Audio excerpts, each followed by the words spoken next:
Kia unveils new emblem this October similar to the concept car logo.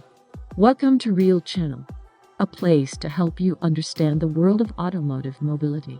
Park Han-woo, president of Kia Motors Corporation, said he plans to meet with reporters at the Korea Automobile Journalists Association to replace the brand emblem.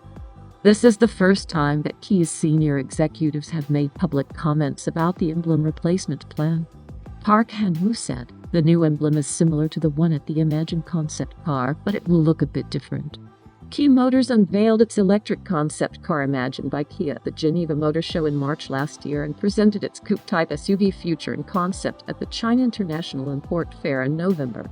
Each car attracted attention with a new logo, similar to a cursive in place of an existing oval-based emblem.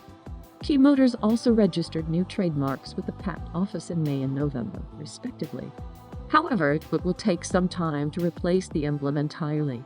This is because all the emblems that go into the trademark application process in each country, exhibition hall, service center, office building, and internal and external materials need to be replaced.